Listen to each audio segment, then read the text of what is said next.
ब्राह्मण के यहाँ भी तुलसी है, आत्मदेव ब्राह्मण के यहाँ, लेकिन इनकी तुलसी कभी हरी भरी नहीं होती, जाने क्यों सूख जाती। ब्राह्मण देवता ने आत्मदेव ने एक गाय पाली, तो गाय को 6 साल हो गए, कुछ बच्चियां हो गई, गाय बांझ हो गई। एक दिन पंडित जी बैठे बैठे सोचने लगे, विचार करने लगे कि तुलसी को जल तो मैं रोज देता हूं अपने हाथ से, फिर भी सूख जाती है, जाने क्यों हरी भरी नहीं होती। बछिया को पाले 6 वर्ष हो गए, बछिया के कुछ बच्चिया हुआ नहीं है। अब तो एक बात और है ना, अगर मोहल्ला पड़ोस वाले अच्छे मिल जाएं तो भगवान की कृपा ही समझियो, नहीं तो आजकल तो मोहल्ला पड़ोस वाले जा सोचत के ये मिटा के माने, जब तक जो ठाड़ हो गए जब तक माने नहीं। आज तो सामने वालों यही से दुखी है कि सामने वालों रोटी काहे खा रहे हो। अब मोहल्ला पड़ोस वाले नहीं आओ शुरू कर दो, बोले महाराज तलक दूध मिल जाए आपके पे, हमारे तो रिश्तेदार तो आ गए। अब तो मैं पता है कि महाराज की बच्चिया भी नहीं है, ये मोहल्ला पड़ोस वाले ये सब करते हैं। महाराज तलक तुलसी के पत्ता अचानक से सो आए तुम्हारे, अब बैठ गए। महाराज तुम्हारी ये तुलसी हरी भरी काहे नहीं होती, क्या पता भैया, जल तो हम रोज देते हैं। आप गैया को पाले कई वर्ष हो गए, कोई बच्चिया हुआ नहीं, क्या बताएं भैया, सेवा तो हम बहुत करते हैं। अरे महाराज आ गया समझ में, तुम्हारे तो एक लड़का नहीं है, एक बेटा नहीं है तुम्हारे, इसलिए तुम्हारे पिता तुमसे प्रसन्न नहीं है, भगवान तो तुम्हारे हाथ का जल भी नहीं लेते होंगे। उस विद्वान ब्राह्मण को इतना भ्रमित किया कि एक दिन विद्वान ब्राह्मण बैठा बैठा रोने लगा कि मेरे घर में पुत्र ना होने की वजह से मेरी गाय बांझ हो गई, तुलसी का बिरवा मैंने लगाया तो वो भी सूख गया, क्योंकि मेरे यहाँ बेटा नहीं है। बहुत कष्ट हुआ ब्राह्मण। पंडित जी बैठे बैठे रोने लगे और रात में ही घर छोड़ करके जंगल में चले गए। जब तक मुझे पुत्र प्राप्ति का वरदान नहीं मिल जाएगा तब तक लौट कर नहीं आऊंगा। और जंगल में बैठे बैठे रो रहे हैं आत्मदेव ब्राह्मण।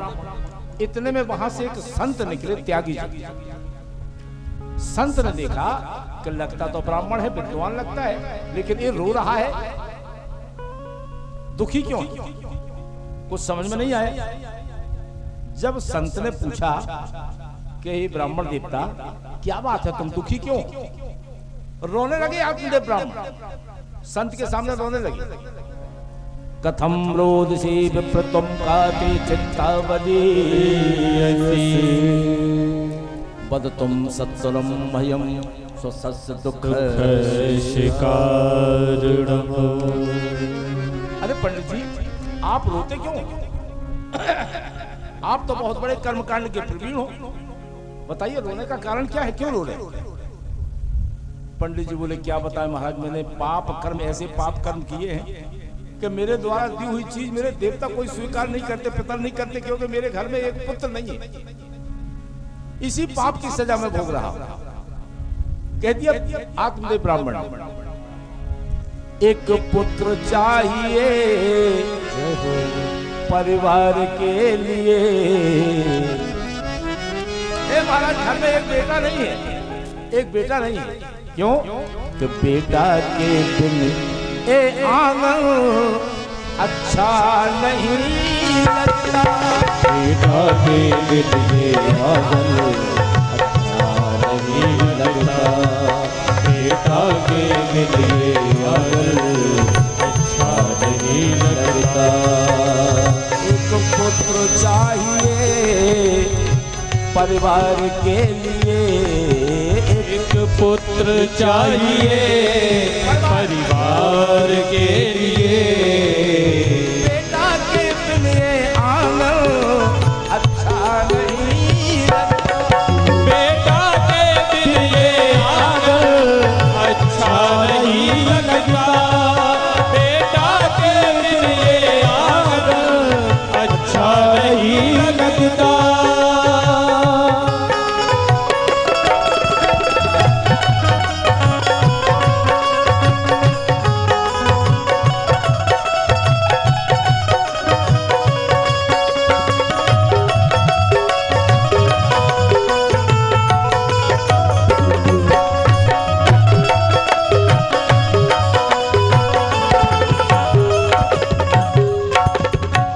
से बोले राघव सरकार की जय हो। महाराज मैं इस पाप की सजा भोग रहा हूं कि हमारे घर में एक बेटा नहीं है। दुनिया के लोग मुझे कमजोर कहते हैं, हमारी पत्नी को बांझ कहते हैं। संसार के लोग, कितनी पीड़ा होती है, कितना कष्ट होता है। एक बेटा तो होना चाहिए कम से कम। संत ने देखा, संत ब्राह्मण ने, संत महाराज ने देखा कि ब्राह्मण लगता तो विद्वान है लेकिन गड़बड़ है। मुंचा ज्ञानम प्रजारूपम बलिष्ठा कर्मणो गतिः विवेकम तु समास्याद्यो त्यज संसार वासिना। अरे पंडित जी, पंडित जी, जय श्री राधे। एक छोटी सी बच्ची है, उनके भैया उन्हें छोड़ के चले गए हैं। घूम गई का? नित्तु विश्वकर्मा, नित्तु प्रजापति, नित्तु प्रजापति जहाँ कहीं भी हो, इस छोटी सी बच्ची को अपने साथ में ले लें। नित्तु प्रजापति। जय श्री राधे। मुंचा ज्ञानम प्रजा रूपम बलिष्ठा कर्मणो गति विवेकम तु समास्याद्य त्यज संसार वासिना।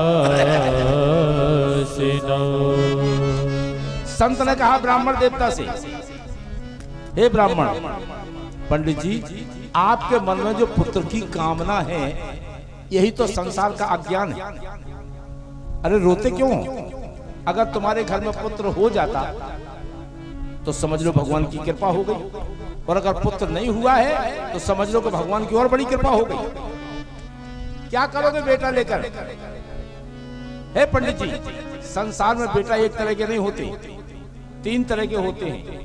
एक होता है सुपूत, एक होता है पूत, एक होता है कपूत। सपूत वो है जो बिना कहे माता पिता के मन की बात समझ ले कि हमारे माता पिता हमसे चाहते क्या है, हमारे किसी भी कार्य से हमारे माता पिता को कष्ट ना हो। ये सपूत का काम। पूत वो है जो कहने से करे, बेटा ऐसा कर दो, ऐसा कर दो, ऐसा कर दो। और कपूत वो है जो कहने पर ना करे। अरे संसार में क्या करोगे बेटा लेकर? अगर तुम्हें बेटा ही चाहिए है तो बेटा कन्हैया को मान लो, कन्हैया तो बता देगा कि बेटा कैसा होना चाहिए। ये संसार बड़ा विचित्र है पंडित जी। और फिर संसार के बेटे करते क्या है? हम तो ये कहते हैं कि देना किसी माँ बाप को कुल कपूत के हाथ, सो ब्राह्मण ममता छोड़ के जपो द्वारिका नाथ। अरे पंडित जी, जितनी ममता हम अपने पुत्रों में करते हैं उतनी ममता अगर भगवान के साथ हो जाए तो हमारा जीवन ही सार्थक हो जाए, जीवन सार्थक हो जाएगा हमारा। क्यों? अनन्य ममता विष्णु ममता प्रेम संगता भाव सैव सांद्रात्मा बुद्धि प्रेमा निगद्यते। अरे जितनी ममता हम संसार में करते हैं, संसार के पेटों में करते हैं, उतनी ममता अगर कन्हैया के चरणों में हो जाए तो हमारा जीवन ही सफल हो जाएगा। पंडित जी बोले महाराज यही तो परेशानी है। अगर किसी को अपने मन की बात बता दो तो लोग बाग पुराण बांचना शुरू कर देते हैं, भागवत बांचना शुरू कर देते हैं। अरे महाराज मुझे कथा नहीं सुनना है, मुझे अगर दे सकते हो तो एक बेटा दे दो। जय हो। हमारे सिर पर पुत्र का भूत सवार है, और कुछ नहीं चाहिए। संत ने कहा कि हे ब्राह्मण देवता, तुम्हारे मस्तिष्क की रेखा कह रही है कि तुम्हें 7 जन्मों तक पुत्र का सुख नहीं, 7 जन्मों तक पुत्र का सुख नहीं है। आत्मदेव ब्राह्मण बोले महाराज हम तो एक ही जन्म खरो रहे थे, तुमने 7 जन्म की और कुंडली खोल के अंदर दी।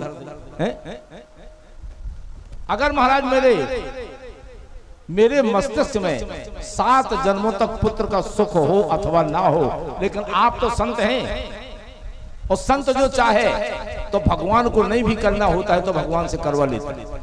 संत कृपा भगवान की कृपा से बड़ी होती। गुरु गोविंद दो खड़े काके लागो पाए, और बलिहारी गुरुदेव की के गोविंद दियो मिलाए।